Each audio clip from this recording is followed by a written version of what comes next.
The Benjamin Dixon Show is only possible with listener support. Go to www.thebenjamindixonshow.com to register for our blog and join the Progressive Army. And now, ladies and gentlemen, You're now about to witness the truth. It's the Benjamin Dixon Show.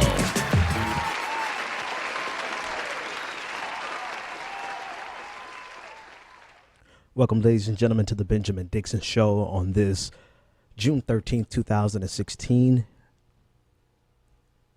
And it's difficult to find an appropriate place to start tonight, considering all that has happened since early Sunday morning.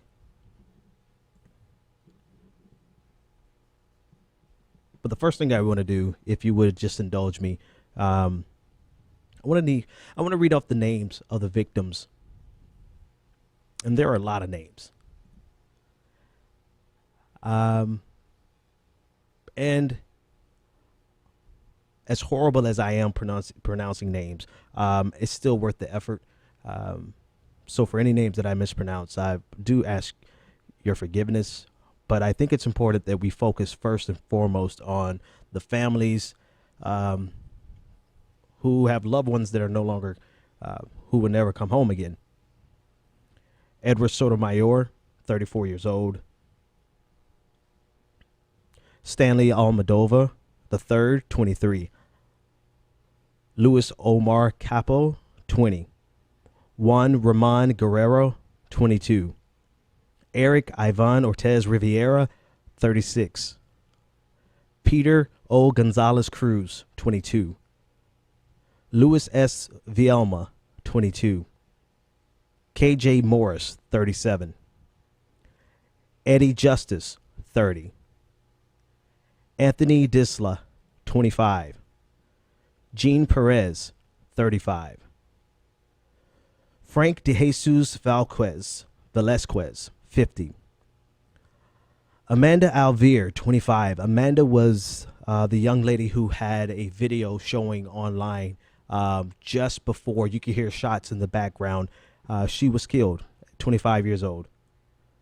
Martin Torres, 33. Luis Wilson Leon, 37. Mercedes Flores, 26. Xavier Emmanuel Rosado, 35. Gilberto Ramon Menendez, 25. Simone Fernandez, 31. Oscar Montero, 26. Enrique Rios, 25. And allow me to pause. This was Latin night. I know the area. I know that's Central Florida. I know the general area where the club is, and that night they were celebrating. It was the Latinx. They were there, dancing the night away. Miguel Honorato, 30. Javier Reyes, 40. Joel Penagua, 32. Jason Benjamin, 19. Corey James Canelli, 21. Juan Rivera Velasquez, 37. Luis Daniel Cond, 39. Shane Tomlinson, 33. Juan Martinez, 25. The list goes on and on. Daryl Burt II, 29. Dianca Drayton, 32. Alejandro Martinez, 21. Harold Wright, 31. Leroy Fernandez, 25. Tevin Crosby, 25. Jonathan Vega, 24. Gene Rodriguez, 27. Rodolfo Ayala, 33. Brenda McCool, 49. Rodriguez Sullivan, 24. Christopher Leonin, 32. Angel Pedro, 28. Frank Escalante, 27. Paul Henry, 41. Akira Murray, 18. Christopher Sanfeliz, 24. And Antonio Brown, 29. Those are all the names that we have so far. And again, if I did, and I'm quite sure I did pronounce some names incorrectly, the point is they should be first and foremost in any discussion about what happened, because those are real lives, real human beings, real sons, real daughters, who are never real husbands, real friends. I mean, entire groups of friends, entire groups, like the entire crew, just gunned down because of hatred, because of fear, because of self-hatred, because of homophobia.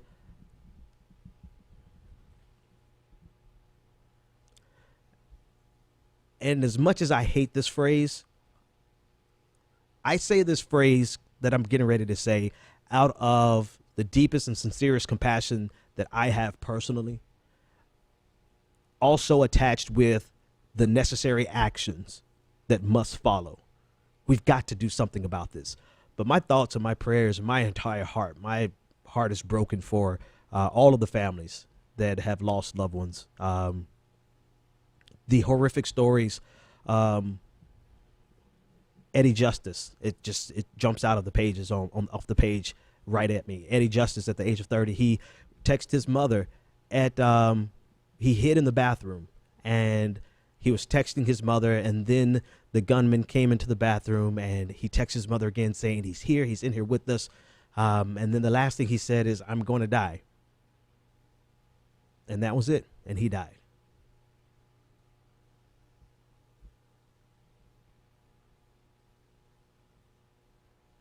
There's a lot.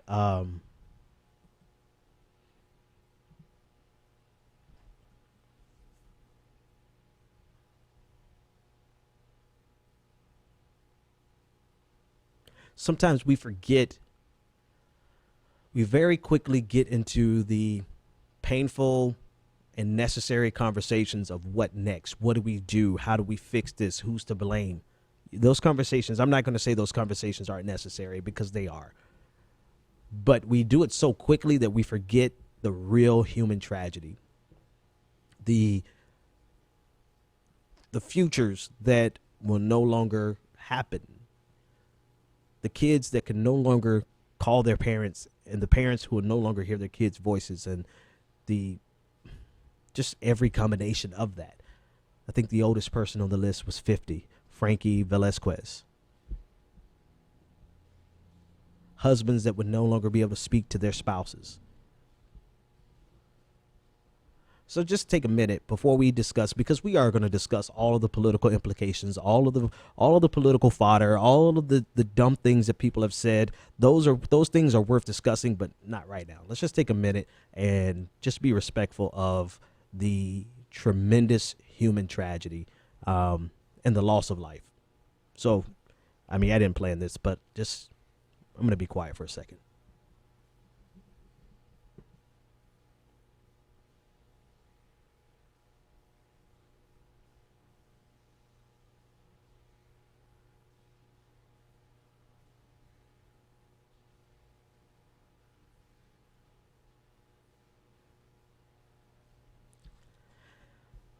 I want to know how you feel. 857-600-0518.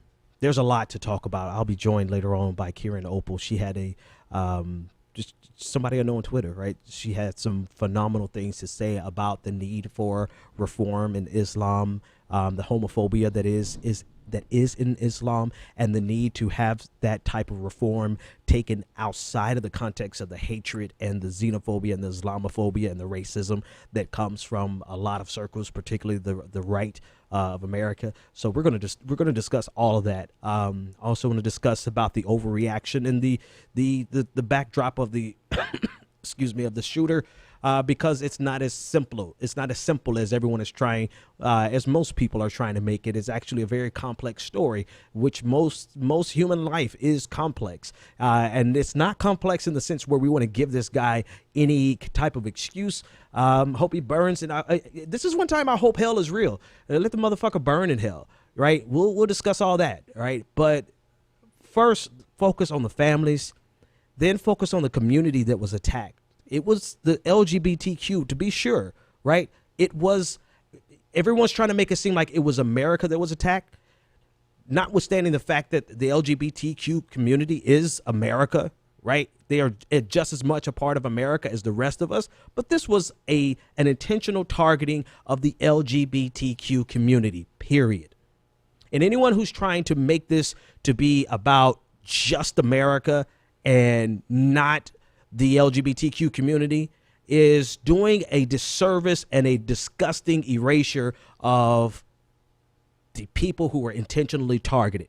And we're coming up on June 19th, the 1-year anniversary of the Charleston, South Carolina shooting, where you saw the same thing, where Dylan Roof went into a black church because he said he wanted to kill black people. And you had people try to say this was an attack on Christianity. This wasn't an attack on black. No, shut the hell up. He said it out of his own damn mouth. This was an attack on black people. Stop erasing the people who have been marginalized and victimized. And in this case, anyone who's trying to tell you that this is not about an attack on the LGBTQ community, wherever his hatred came from, right? Wherever it came from, it was unleashed on the LGBTQ community there at that club, Pulse, killing all of these people now who can never go home. Parents, I've already said it. I can't even say it again. So we'll discuss all that, but I want to know how you feel. Let's take some calls. Caller, you're live on the air. What's your name, comment, and or question? Hey, Ben, it's PJ. Dude, one reason why I love you and I love the show so much, you took the words right out of my mouth. Like, half the stuff I was going to say, you just said it, even referring to the Charleston shootings. You're amazing at that. You're prescient, I think that's what I'm looking for. But that's exactly why I called. I wanted to make a plea to anyone and everyone listening to the show live or in the future. There's going to be tons of discourse all over the place, tons of things to blame, tons of things to discuss, and I'm not at all saying that we shouldn't discuss them. Like you said, they're all important factors, and we need to have a conversation about all this because we can't keep having an anti-intellectual or a personally deluded society where we ignore things we don't like. Right. However, almost all of that is conjecture. Right. The one thing that is certain is the loss that we suffered of the LGBT, of the loss that they took. Yeah. The targeting, the purposeful targeting. And just like you said, the erasure cannot happen. Yeah.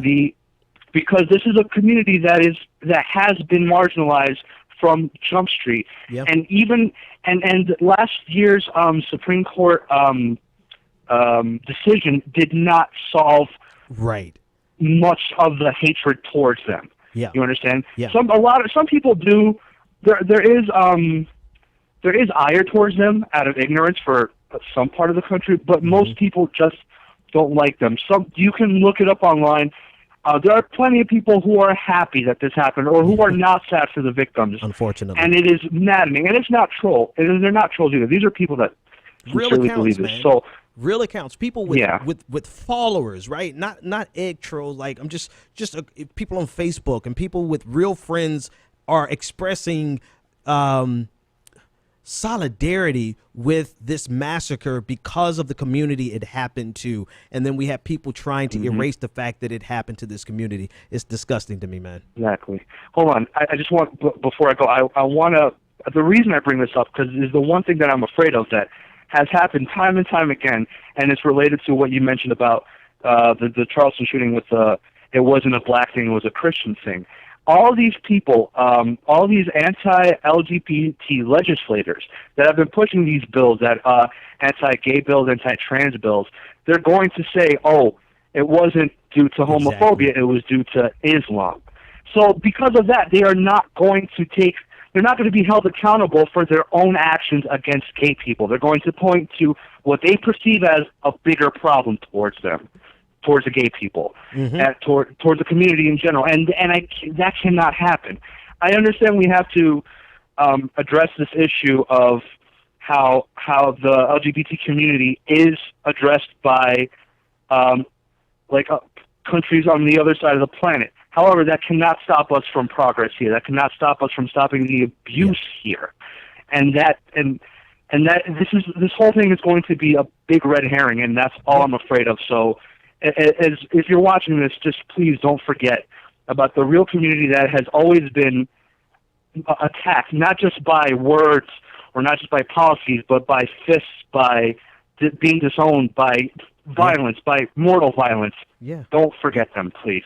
Thanks so much for that call, man. 857-600-. Guys, got to forgive me tonight. I picked up something around here. 857-600-0511.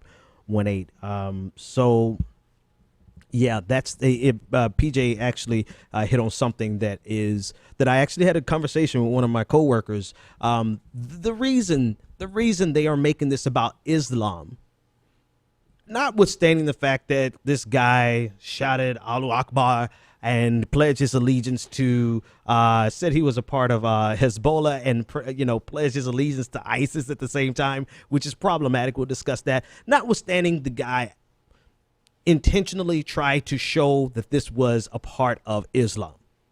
Right, we'll unpack that. But the reason the right and some other voices, not just the Republicans, but some other voices are running with this narrative about this being an attack on America and an attack not so much on the LGBTQ community. The reason for that is because that allows them to show and feign outrage as though they have some type of solidarity with the LGBTQ community, knowing good and damn well that they just over the last 6 months tried to pass over 200 pieces of anti-LGBTQ legislation. And so that they can save face and not look as though they are the bigots that they are, they do a sleight of hand and make this an outrage over Islam. Let's be outraged over Islam, but not really address the fact that it targets the LGBTQ community. And so that gives them the appropriate outrage that they have to feign in public without ever having to show the true solidarity with the LGBTQ community, because they have no solidarity whatsoever with the LGBTQ community, because they're doing everything they possibly can to block everything.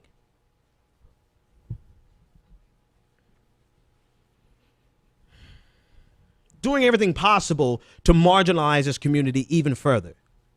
And what pissed me off was I honestly wanted to do my best not to lend my voice to the conversation yesterday online, particularly on Twitter. I wanted to just read. I wanted to just see the names of the victims, but I could not read the hashtag for Pulse, hashtag Pulse or hashtag Orlando shooting. I could not read it for 2 seconds without running into some conservative using this to attack Islam.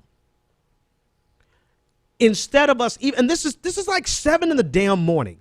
7 in the morning when most people are just waking up, before we could even get the gravity of the situation, they were already using this to attack Islam without even giving us a moment. Like the caller said, that's conjecture, that's speculation. But the reality of it was people were dead. And so I could not get a moment to breathe without being attacked with anti-Islam, Islamophobic, let's kill them, let's bomb, all that type of rhetoric. And I'm like, these are the same people who at 11 o'clock on Sunday morning, many of them are going to hate-filled anti-LGBTQ churches. I know, because I came from church. I came from the church. I know the church very well. Not all churches are anti-LGBTQ, not LGBTQ. Not all of them are hate-filled. Not all of them are homophobic, but a lot of them are. I would venture to say the majority of them are. And you have people who require, before they can just say how horrible this situation is, they have to preface their mourning with some type of disclaimer about, oh, I don't identify with their life. Shut the hell up, please. We didn't ask you about what you believe in. We didn't ask you about identifying with someone's lifestyle. We didn't ask you for your approval for someone else's lifestyle. We don't give 2 cents of a rat's ass about your opinion. Just express your concern, express your sorrow, and please shut the hell up. Because if you can't express mourning and sorrow, if you can't express sorrow in a situation like this, without any attachment, without any type of disclaimer, then you got a problem. You got a real, fill in whatever expletive, I can't even get it out. You have a problem.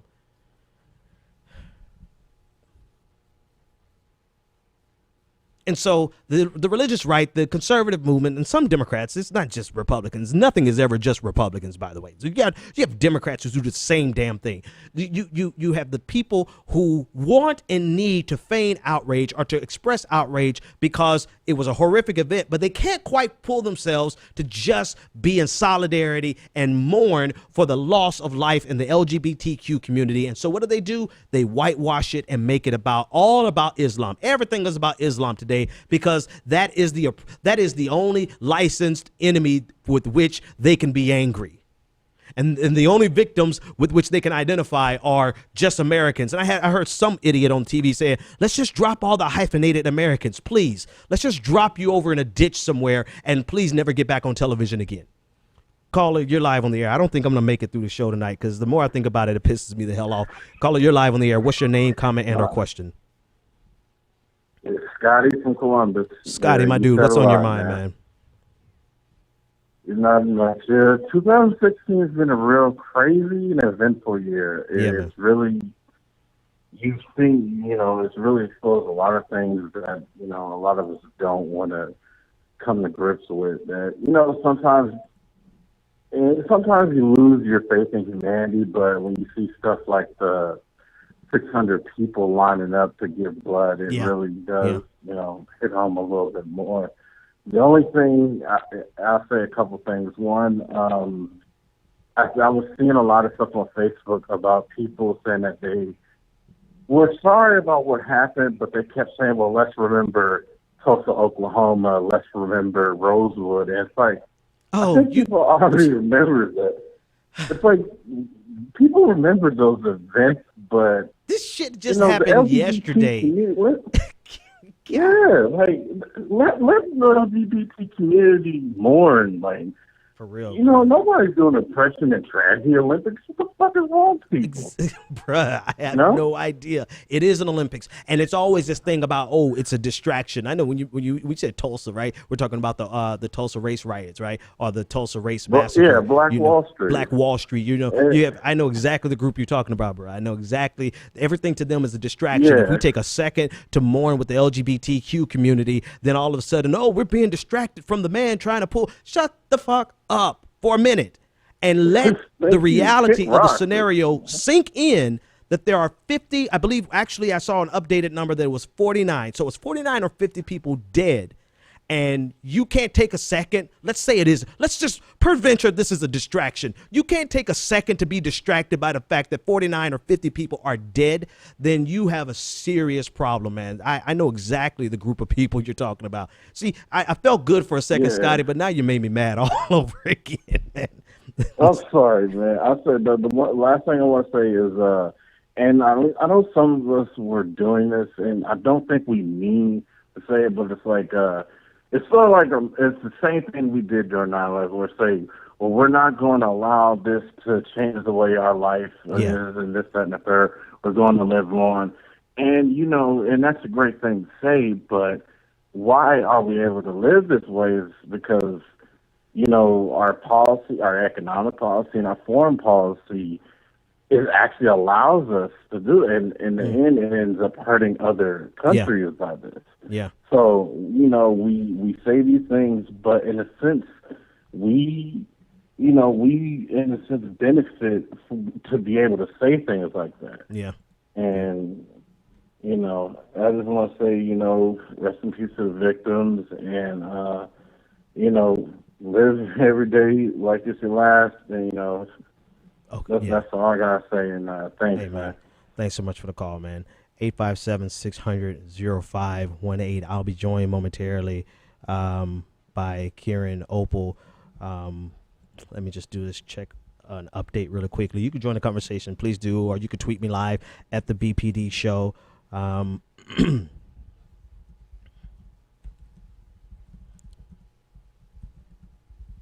So in a minute, I'm going to, the last thing I'm going to talk about is going to be the presidential candidate reaction. Before that, I'll talk about the actual shooter, because I think it's interesting. This is a case where we actually need to dissect who the shooter was, because there's some interesting information coming out about this dude. And I'm not an FBI profiler, right?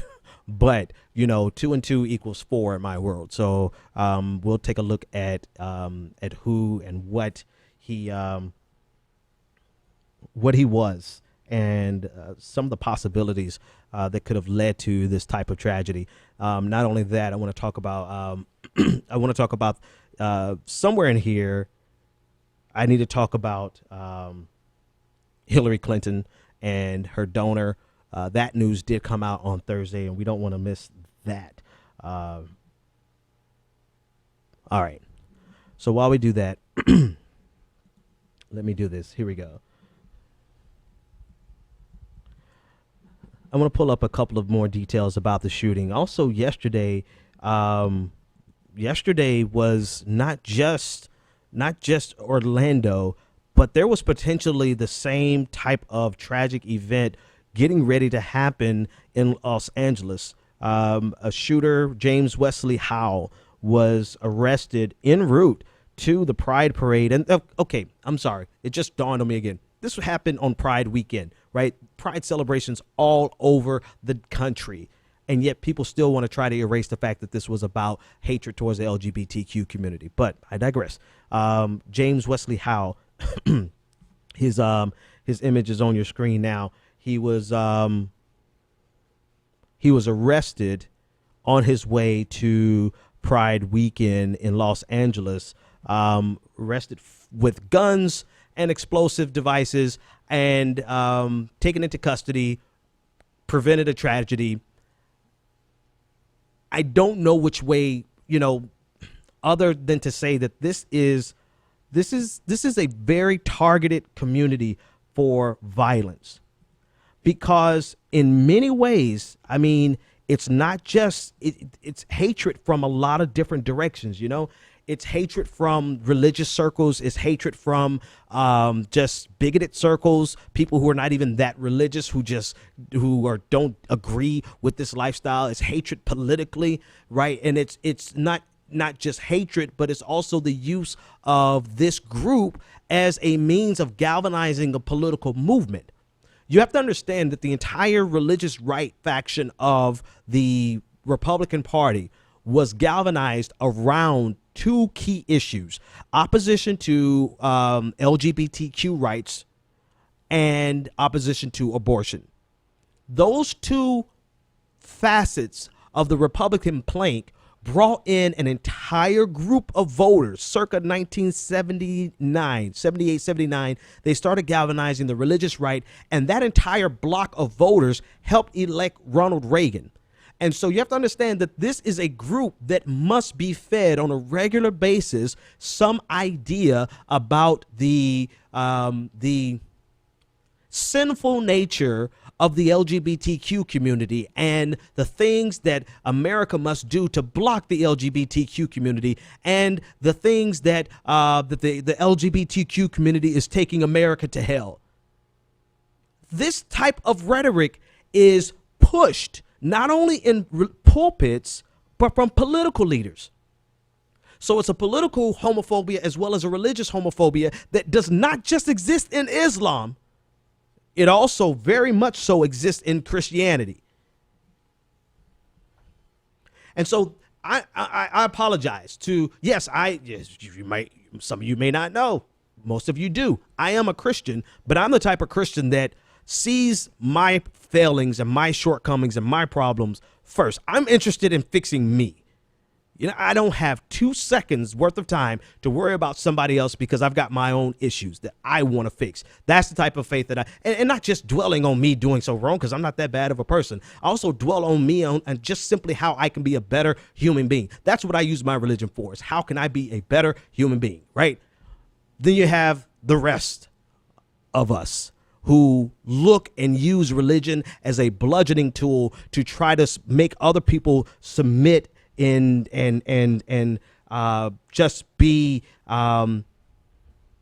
controlled by our religious expectations, many of which we're not capable of living ourselves.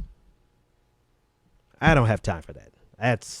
That's not the life I don't have time for that. Caller, you're live on the air. What's your name, comment, and/or question? Hey, man, Miss Bryce, how's everything? Hey, man, it's going, man. What's on your mind, dude? Well, I have a lot to say, but I won't take up too much time, so I'll just break it down. Obviously, prayers and everything to the victims, and it's just so sickening, and it's like the hatred and the bigotry is just insane. And, you know, I'm a Christian as well, but I also look at myself and, you know, we're not supposed to judge, not supposed to do these things, but we do the things that we're not supposed to do. And then you got the right wing, the conservatives, and just like the other callers said, even us as black people that want to get conspiracy and all this other stuff, like we don't have time for all that. Yeah. Yeah, we don't have time for all this. Like, we gotta get our shit together. Now, I know Obama went out to get some executive action, and you know she's been trying to get stuff together, trying to push it herself, and either it's not working or it's going to take time or whatever. But I know we do gotta definitely do something. Yeah. And it's just a lot, man. But hopefully it'll change. But it's just the hatred and the bigotry and Trump and his nonsense is so much. And I think, and one last thing, a lot of it definitely is a backlash, not only to the Supreme Court, but to, you know, the Supreme Court, Obama doing certain things, like politicians being accepting, etc. It's just so much, because actually we had Pride here in Philadelphia this past weekend, and it was, you know, well, it was obviously somber for everybody. I was watching on the news. But yeah, hopefully things will get right. Hopefully we can get some legislation stuff going on. But it's just, and then the NRA, it's too much. Yeah, man, it definitely is. Thanks so much for the call, dude. Here are the conversations that we have to have that are necessary. We do have to talk about homophobia in religion. It has to happen. Right, because there's this belief in religion that you have the right to impose your religion on others. It's almost like the fundamental tenet of most religions is to spread your religion. But most people don't understand that if people don't want your religion, leave them the hell alone and keep moving and find the people who do. Right, nobody's going to stop you from proselytizing. But once people have expressed that they have no concern or no interest in your religion, leave it alone. And don't try to use the force of law to enforce your religion. And these type of reforms have to happen across the board. It does have to happen in Islam. I'm going to talk to Kieran Opal, and we'll probably have a lot more conversations about that. I'll probably get some other voices in the conversation, but I just wanted to bring her on because of some of the tweets that she sent out that were very poignant. And I instead of me just reciting them, I wanted to bring her voice in to talk about them. But I also want to talk about the other side of the conversation that we have to have is the ease with which you could get your hands on weapons that can kill this many people that quickly. I mean, if we're not going to have that conversation, then what's the point? And I knew as soon as we got over Sandy Hook, where little children were killed, I think we were hurt as a nation for what? 18 hours. Maybe those who have a little more of a heart, we were hurt for some weeks. But eventually the entire nation moved on, even those who were heartbroken. And we did nothing to actually change the ease with which people can get these type of weapons. And if you look at it, Orlando, Aurora, Sandy Hook, San Bernardino, the Umpqua Community College. I mean, so many you can't even keep up with them. They were all done by AR-15s or AR-15 styled weapons. 7 of the 10 deadliest shootings in history were, well, I'll talk about that in a second. But I want to focus on the weapon itself. And the fact that the NRA says the AR-15 is used for home defense and hunting. Listen, first First of all, AR-15 is going to not just only kill a home intruder, it's going to shoot up your entire place, especially if you don't know what the hell you're doing. There are plenty of other weapons that you could use and get access to, load quicker, and you know, than an AR. You don't need an AR-15 to you definitely don't need an AR-15 to hunt, right? It's ridiculous because we're wondering. We are not going to be able to stop hate. At best, we can try to make it difficult for hate to get its hands on weapons that can kill a whole bunch of people. No matter what we do, we're not going to outlaw religion. Sorry, we're not. Because there's two reasons, practically and philosophically. Practically, you can't do it and still maintain the freedoms that you have underneath the Constitution. Impossible. End the conversation. Good night. Show's over. You're never going to put an end to religion. That's one.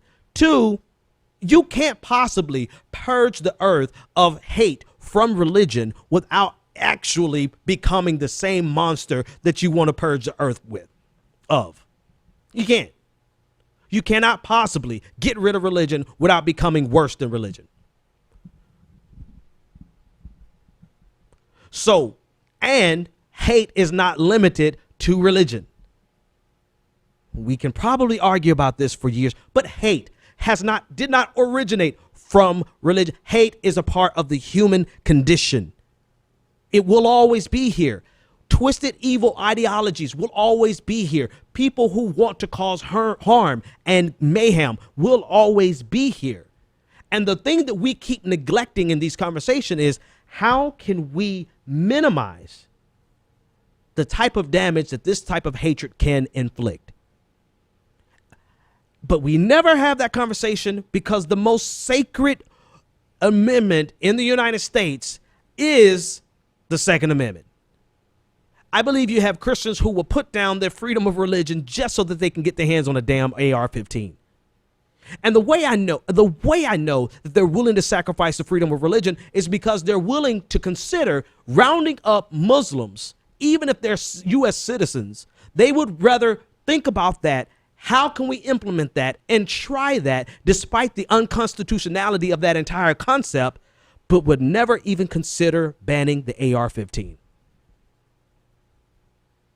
The most sacred thing to these imbeciles are their guns.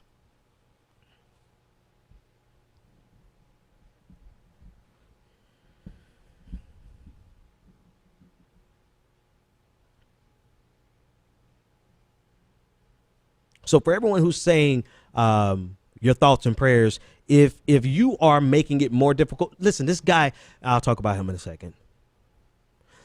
There's still people on terrorist watch lists who have the ability to get their hands on these types of weapons. And if you are they're not serious. They're not serious. They don't want to do anything. They're not going to do anything. This is just the screwed up world that we live in. And you have schools now. I don't know if you've seen it. They have bulletproof sleeping mats. And kids have to practice active shooter drills. And they have to do it because hate, yes. They have to do it because of bigotry, yes. But they also have to do it because there's no way we can stop in America. We're not willing. We don't have the political wherewithal, the political willingness to stop evil people from being able to get guns, or mentally deranged people, or people who are just hate-filled, or whatever you want to describe it. People who just are whatever. We make it too easy for people to get their hands on weapons. And yes, he was licensed. I know he was licensed, right? But why was he licensed when he was under investigation or the object of the investigation by the FBI? 3 different occasions he was questioned by the FBI. Did no one consider for a moment that this might be a disqualifying factor? But no, the most important thing, and don't get me wrong, I understand the constitutional implications of once you're investigated by the FBI, no longer being able to purchase weapons. I understand the constitutional implications, right? It's not the direct answer. I get it. I'm just throwing that out there because we're more willing to consider banning Muslims than we are even making it more difficult to get our hands on a damn AR-15.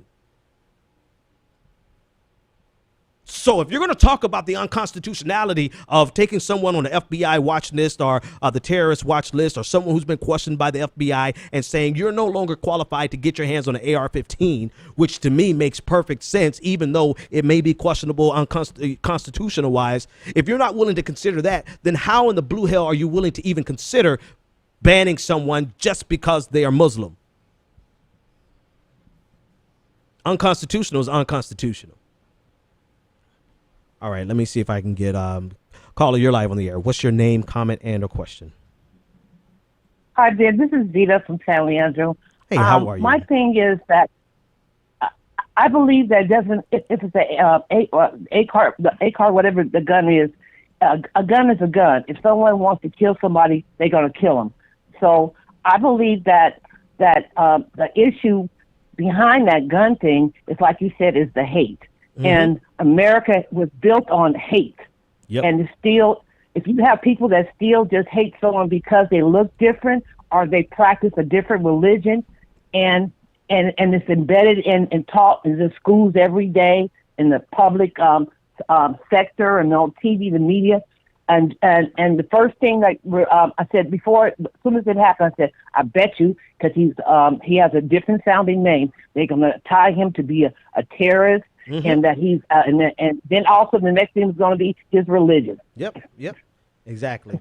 And I said, and then this happens the same thing for LGBT. It happens for African Americans. First thing if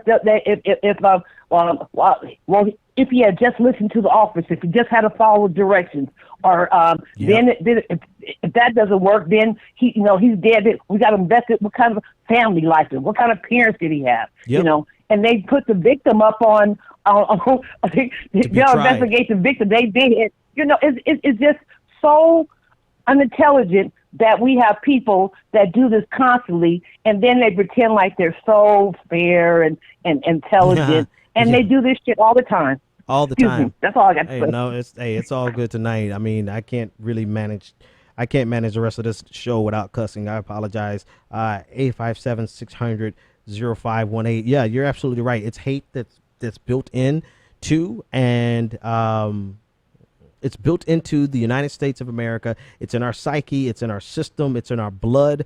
It's in everything that we do. Right. This is America. The only thing I disagree with you on is the fact that if we know this, then at some point we have to say, can we at least make it can we minimize the cartridges, right? The rounds, right? In the clip. Can we minimize the rounds in the clip so that he can't get off 50 shots before reloading? Maybe we limit it to 10, so just make it. Can we, because at this point we're advocating for the mass shooter, right? Can we just make it a little more difficult for the mass shooter so that he has to at least reload? That'll save a handful of lives. Can we do that much? Because I know we're never going to get rid of the guns. I know we're never going to get rid of the hate. We're going to run into this every single year, time and time again. A couple hundred times a year. We're going to run into this. Can we at least do the victims a favor and give them a chance to live by minimizing the rounds in the cartridge, in the clip? But no, we can't do that either. All right. I'm joined by Kieran Opal. Let me get off of my whatever it is I'm doing. How are you? Thanks so much for joining me. How are you today? I'm well. How are you? Oh, great. There you are. I thought I didn't have audio. I'm as well as could be expected, in spite of everything that's going on. Listen, I want to thank you for coming on. I brought you on because I was really impressed with some of the things that you had to say. I just started following you recently on Twitter, and I'm glad I did. And I encourage everyone who's listening to me to follow you, because not only on this issue, but on some other issues, you have some great things to say. And I want to point out one of the things that you said, and I want you to unpack it for me, because I'm not Muslim, and I'm not qualified to even have this conversation directly. So I want to have the conversation with you. The thing that got me the most, you said that Muslim communities need an open discussion about homophobia. Non-Muslims in the West need to let our communities do this without racism or bigotry. Can you unpack that? What do you mean by that, and how do you see that happening?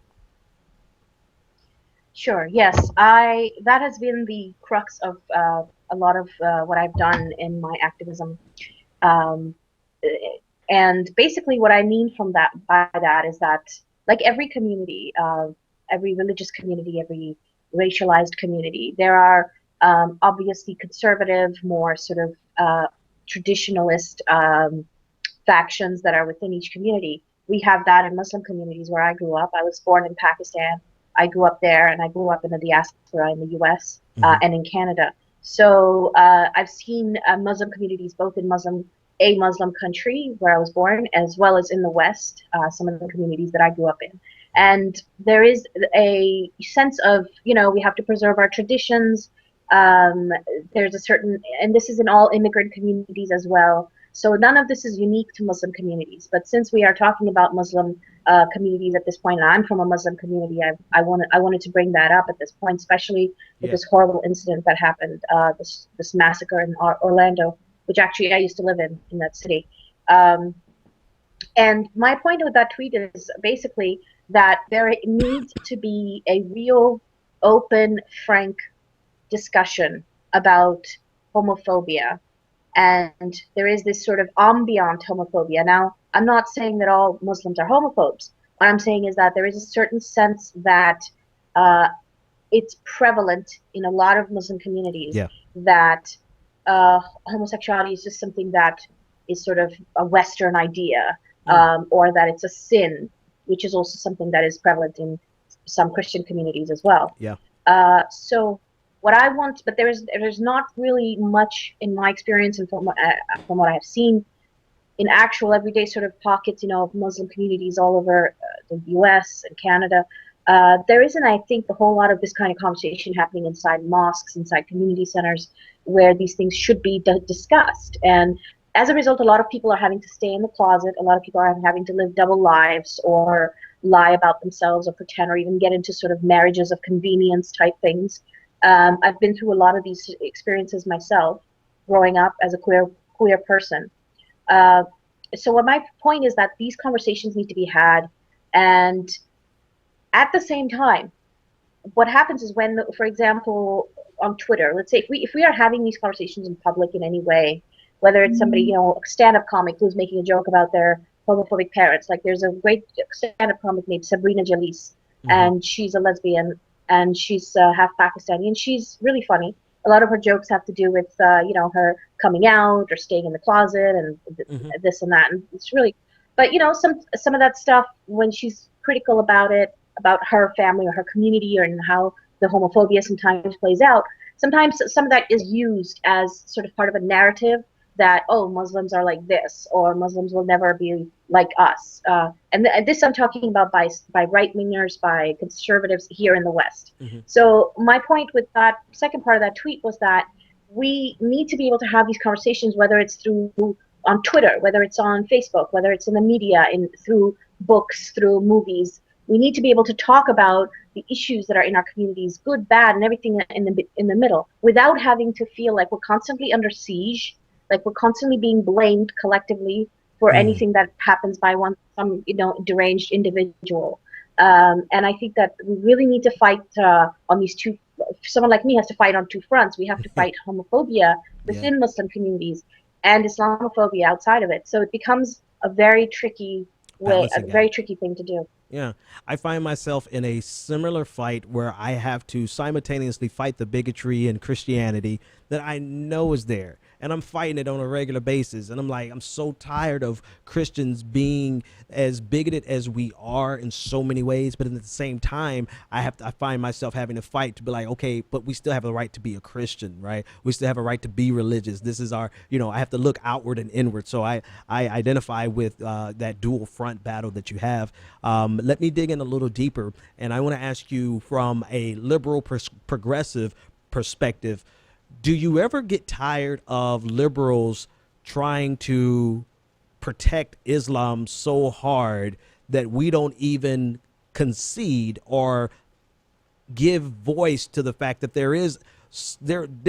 reform that's needed, particularly with the LGBTQ community, that the Islam community and the LGBTQ community? Do you ever run into that where liberals are caping so hard for you guys, where you feel like saying, listen, we do have some issues and we do need to talk about it?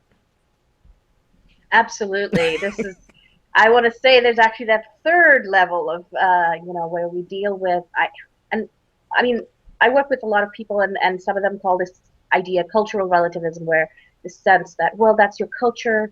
We who are outsiders should not have anything to do with it. And that's fine, of course. I mean, we have to recognize privileges and, what is appropriate in any situation. However, there are times when I am sort of,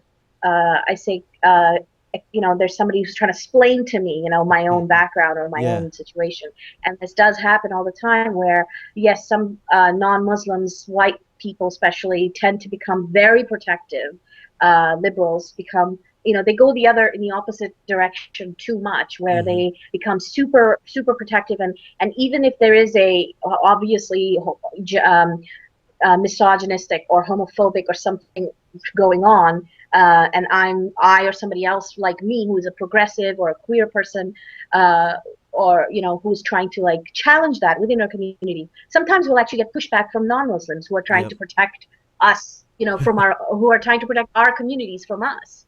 And that does happen. And I find that, somebody said today that sometimes outsiders don't know what's what, right? So it's like, I get it. We are all this, there's actually not these separate communities. We're all interacting with each other, whether it's online or offline, in workplaces, and especially online. So we have to recognize our positionality where we are.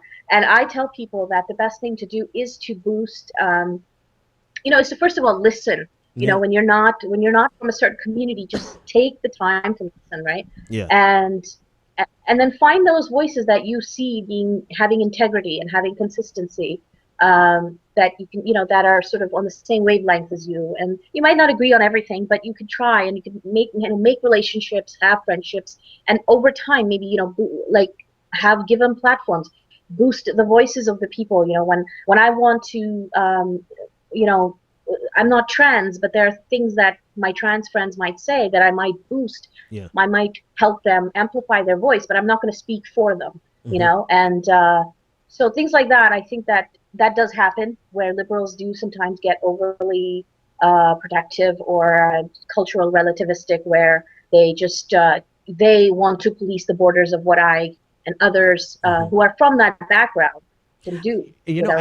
I think some of it is also it's also because of this sporting event that we are 24 hours a day engaged in, where we don't want to give conservatives an inch. We don't want to give them a damn inch, right? And so if conservatives say anything about Islam, we know their motivations. We know that it's disingenuous. We know that it's very militaristic. We know it has centuries of baggage attached to it. But because we know that, rather, we always come into the rescue to say, no, you're wrong. You guys are Islamophobic. You're bigoted. You're this, that, and the other. And then it kind of precludes us from having the necessary conversations inside of, or even allowing your community to have these conversations, because we're so quick to fight back against conservatives trying to be the oppressor, which they always are. But that doesn't mean that there's not something that needs to be fixed inside of each of our individual communities. Let me point out one other thing. Actually, no, I want to throw it back to you. What are your thoughts on that? And then I'll read one more of your tweets. Sure. Just absolutely, there is this, the conservatives, the right wing there, and it's a growing reactionary nativist, movement that's happening in the West, in the U.S., UK, some degree Canada, all over Europe as well. And I've gone through a lot of pushback because when you first sort of start come out as a gay person or as an ex-Muslim or as a critic of political Islam or of a liberal type of Muslim, a lot of the first people who want to who give you the platform or who encourage you, some of them tend to be right wingers. Mm-hmm. And the reason they do that is because for them they see this as a way to Yep. undermine or weaken the Mm-hmm. Muslim threat, according to them, right? So they don't see it. They're not doing it in order to actually help us. They're doing it in order to promote their own imperialism. Mm-hmm. And pretty quickly, most of us realize that that's what's happening. It's sort of almost a phase we go through where some people kind of stay stuck in it, but most people kind of come out of it and think, oh, wait, this person doesn't, this person wants to give me a platform, but at the same time, they want to deport my family, or they don't want, they're okay with this happening or that, or Guantanamo or bombings. And so over time, I went through it, and I know a lot of people who've gone through this where we are like, no, we don't want those platforms with the neocons and Fox News and all that. Some people obviously do stay in that, and I think they give us all a bad name. But the conservatives, and that's exactly what it is. The white or black or Western, whatever, liberal, non-Muslim liberal is absolutely going and reacting to and responding to that conservative threat, which is there, and it's horrible. And they're, they have the money, they have the weapons, they have power, so it's always a matter of pushing back against that, making sure that they don't have they don't win the day, or as much as possible they don't. Yeah. So I agree with that, and I appreciate that, and I do, and it's very complicated for all these reasons, because like I said before, earlier today somewhere, that anti-Muslim hatred or Islamophobia, what it actually does is it ensures that people like me who are trying to make change, progressive change in some way or another, we either get completely discredited if we our voices get diminished within the community, because the community is just being defensive. There's just like this siege, and we have to protect ourselves. So we don't have time. There's very little space and time to talk about internal issues. Yeah. And this comes full circle right back to the brilliance of your tweet. I mean, you said some other things that I think are so poignant, and it was funny. The one that really went viral was the one about Ramadan. But the one that stood out the most to me was the fact that there are conversations that every community needs to have. There are conversations like, let's say peradventure this guy wasn't even a practicing Muslim, right? Because it's starting to build up. The case is building up that may very well be the case, but that doesn't absolve the Muslim community from needing to have these conversations. And I'm saying this sympathetically, because they're conversations that I have to have with the Christian community every damn day that drives me insane. And if we don't have those conversations, in my opinion, it's a detriment to the faith. It undermines the faith by allowing us to stay in this static position in a time where we were dominant, and therefore, because we were dominant, we can enforce our will no matter what the marginalized communities say. And this is not the way of the world anymore. And we should be grateful that we have a chance to evolve without having there to be an uprising to suppress our religions. I said all that to say is that we need to have these conversations for the benefit of our faith, not to the detriment of our faith. And I really appreciate you, Kieran, for pointing those things out, because I honestly, you put it better than I've ever seen it put. So that's why I wanted to have you on. I'll let you get the last word and tell everyone where they can find you. Thank you. Yeah, I agree. I'm really glad that you brought me on. I think that there's so much more we can talk about. Yeah. I do some writing, and I have done a couple of appearances, and I'm always open to talking with anyone. I'm on Twitter at Kieran Opal, KIRANOPAL. I do talk about these issues a lot, about sexuality, religion, race, politics. So those are, gender. A lot of those issues are just what I tend to talk about, and from a very anti-oppression, anti-racist lens. And yeah, I would love to talk to anyone about this stuff now or whenever. Great. Thank you. And I definitely would love to have you back. So thanks so much for joining us. Thank you, Benjamin. You Take have a care. great 857-600-0518 if you want to join the conversation. We just really, in a quick, fast, and a hurry, I'm sorry. That was a great ass conversation.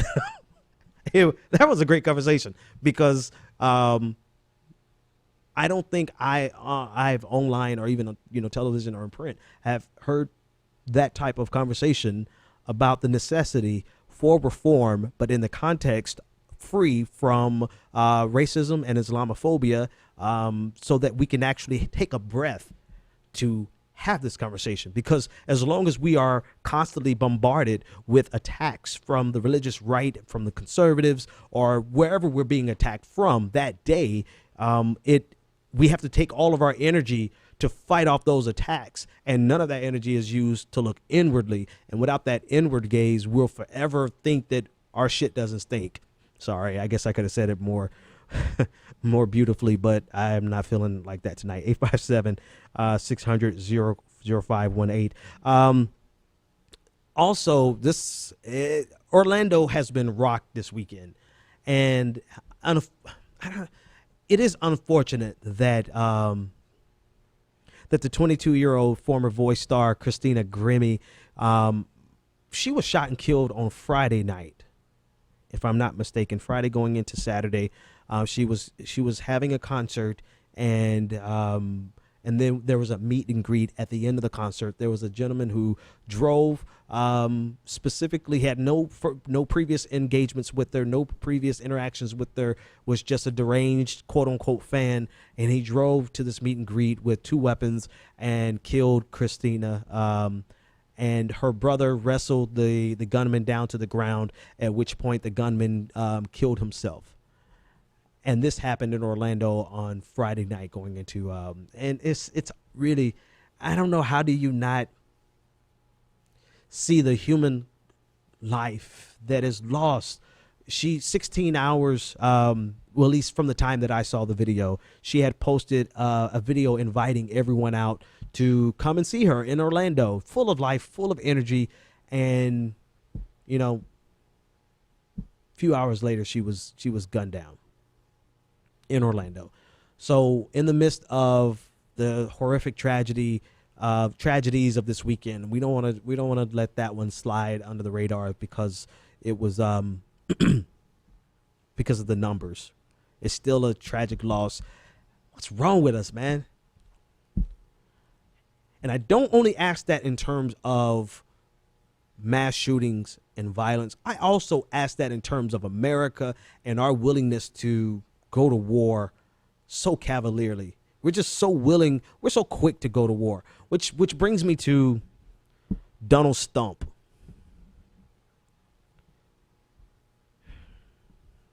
Donald Stump.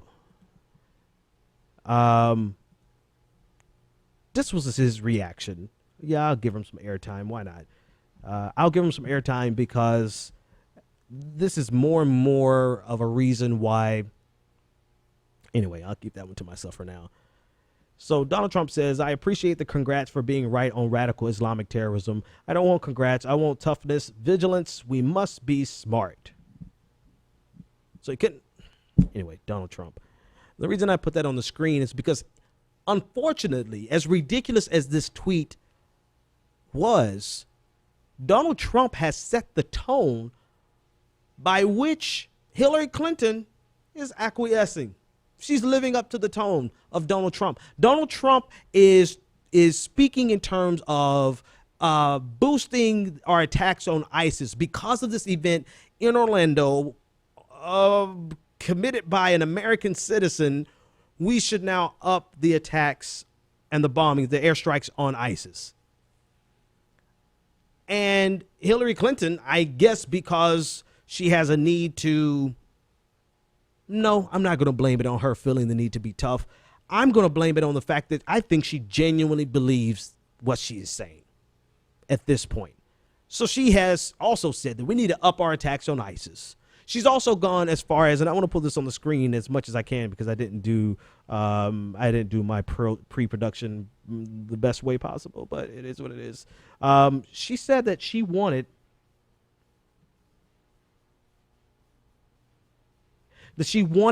technology companies to be more cooperative. You can see it in the second paragraph here. Technology companies to be more cooperative to government requests for gathering online propaganda, tracking patterns in social media, and intercepting communications. In other words, she wants technology companies to give them an even bigger backdoor into surveilling citizens and non-citizens, because you do realize if we're going to do this, they're going to have access to monitor us as well. So not only does she want to up attacks on ISIS because of something an American citizen did, of course, ISIS is going to take credit for anything that there's any ambiguity around who did it. ISIS has anointed this guy who quite literally in his 911 call I'll get to him in a second. They have anointed this guy who probably knows less about ISIS than he knew about Hezbollah. They've anointed him as an ISIS fighter, giving America and Republicans and conservatives and neocons and people like Hillary Clinton the exact fodder, and Barney Frank, by the way, progressive hero Barney Frank, giving them the exact fodder that they need to push more militaristic interventions, which is going to later simply create more ISIS fighters. And ISIS knows this. So ISIS is willing to take credit for everything that happens, no matter who it happens through, no matter whether this guy was a devout Muslim or whether this guy decided I'm going to kill a bunch of people, so I might as well start a war while I do it. I might as well give America exactly what they want while I do it. Because as you look at the profile of this shooter, this gunman, the more you realize that he needed an excuse to express his hate. Not even an excuse. He needed something to cover his hate in. And I personally think if you look at there's an article from Gawker that says, and I know Gawker is not currently the best source to use, but according to Gawker, he not only frequented Pulse nightclub. There are other people who were at the Pulse nightclub who said that they have seen him there on multiple occasions, right? But then there's also from Gawker saying that he had a profile on a gay website.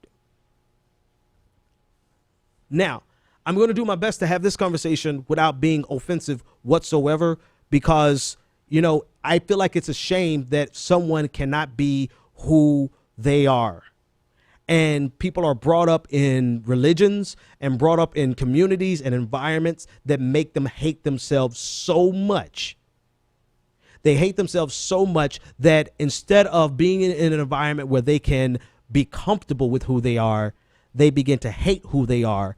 And not only do they hate who they are, they hate everyone associated with who they are. I know I'm familiar with this because in the religious right and the Christian community, some of the people who spew the most hate-filled, homophobic messages, they're struggling with accepting their sexual identity themselves. And you've seen this time and time again, plenty of televangelists who have done nothing but vilified the LGBTQ community later on just to find out that they themselves have had homosexual encounters. I don't even know the proper way to categorize this. And so if anything comes out offensive, it's not what I'm trying to do. I'm just trying to communicate that thou dost protest too much, that they have been raised in environments that make them hate themselves. And so they hate themselves. And so they express this hate on everyone else. And this appears to be a part of the profile of who this guy was. Not only was he was raised from in a Muslim family. So, yes, we're not absolving Islam. In fact, if anything, it's his upbringing that made him hate himself. So it's not in any attempt to absolve Islam by any means, but it is also the fact that self-hatred is a very, very destructive thing. And the oversimplification that America wants to use in order to up our attacks on ISIS completely whitewashes the nuances of this situation. Even if you just go with the fact that his father corroborates this story, that he was triggered by seeing two men kissing on in South Florida while his son was there. And so that self-hatred just exploded because he probably hated himself and didn't want his son to see this type of thing.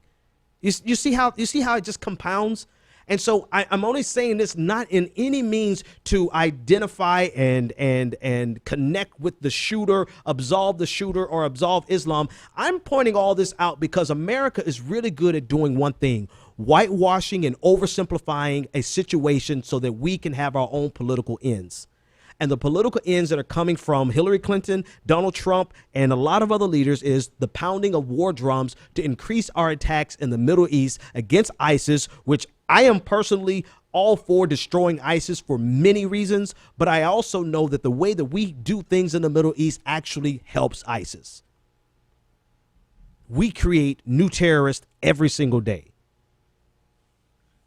But in terms of this guy's profile, he was also the thing that drove me the craziest yesterday was the fact that they chose to show him in traditional Islamic garb, but they did not show him for almost half of the morning, half of the day. They did not show him in his NYPD shirts, multiple NYPD shirts. So now you have this entire new layer on top of this guy that they want to reduce down to being he was just an Islamic propagandized and radicalized fighter.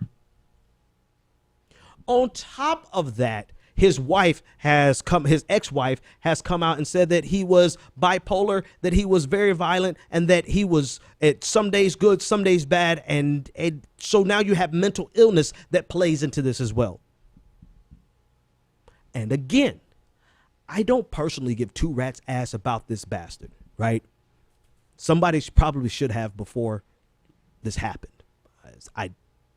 That's right? The pre to this whole story is that somebody somehow, some way, his religious community, his family, our mental health facilities, there's so many places that we probably could have intervened, but that's over with now. Now we have the guy who's killed all of these people. And it's not to humanize him. It's to look at us and to say, why do we always oversimplify things for our own political ends? And I know the answer to the question, but we have to stop doing it because there's so many layers to what motivated and triggered and pushed this guy. And if we're not going to at least try to make guns more difficult to get into the hands of people like this, then we better damn well understand the mental complexities of humans, the emotional complexities, the different things that are at play, and to understand the communities that people are growing up in, and they are not free to be themselves. And so they develop this deep-seated self-hatred that can explode at any moment. We gotta do one or the other. For the love of God, we have to either just make it more difficult to get your hands on weapons that can cause this type of mayhem. We've got to, for the love of God, we got to address and even then, that's not enough. We have to do it on all and above. And I saw someone tweet this out. And I can't remember who it was. I never do, right? That's nothing new. But the point is, this story really crosses so many intersections that it is pitiful for anyone to try to reduce this to being just about gun control or just about Islam. Not only is it pitiful, but it's intentionally whitewashing a community that has been devastated. All right, what time is it? 10:13. I'm already out of time. And you guys forgive me. I don't know if I have the energy to talk about Raj Fernando. I think he can wait till tomorrow. What do you think?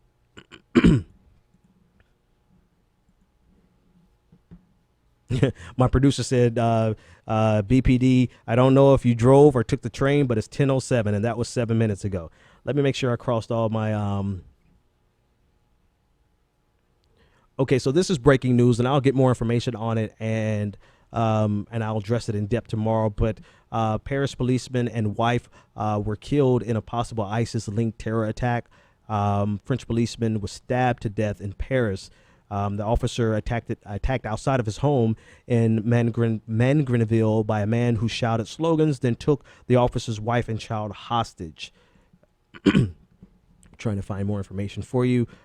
We will find out more information and post it as we get it. Listen, I want to thank all of you for coming and joining us tonight. It was a difficult show in the sense that it's hard to talk about this type of, there's so many things that it's not a simple story. And I think if nothing else, there's two things that I'll ask of my audience. Number one, it would be to focus on the families and the very real lives, the people, the human loss. Not to whitewash it, not to reduce it, but to focus on the people who were killed. And focus on the families that now have to live with these gaping holes in their lives for the rest of their lives. That's number one. Number two, don't reduce this down to being just about gun violence or just about Islam. Because there's so many more layers on this. The more you find out about this shooter, the more you realize there is a lot going on here. And we cannot let people reduce this for political expediency. We absolutely must be brave enough to confront the layers of complexity that are on top of this tragedy and unravel it so that we can get a better understanding of every way that we can, as America, be safer and a better place and a more accepting place and a more tolerant place and a more open society where people are free to be themselves without fear of hatred, without fear of their parents, without fear of their religion, and without developing a hate for themselves or a fear to be themselves. That's all I've got for you guys. You guys be blessed. Make sure you hug somebody. And when you can be kind, do the very best you can to be kind. You guys have a good night. The Benjamin Dixon Show is only possible with listener support.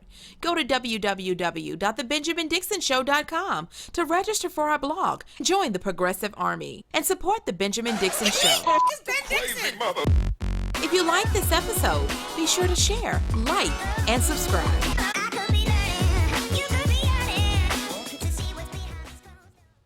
Consider becoming a Patreon. Go to www.patreon.com/The BPD Show and support The Benjamin Dixon Show.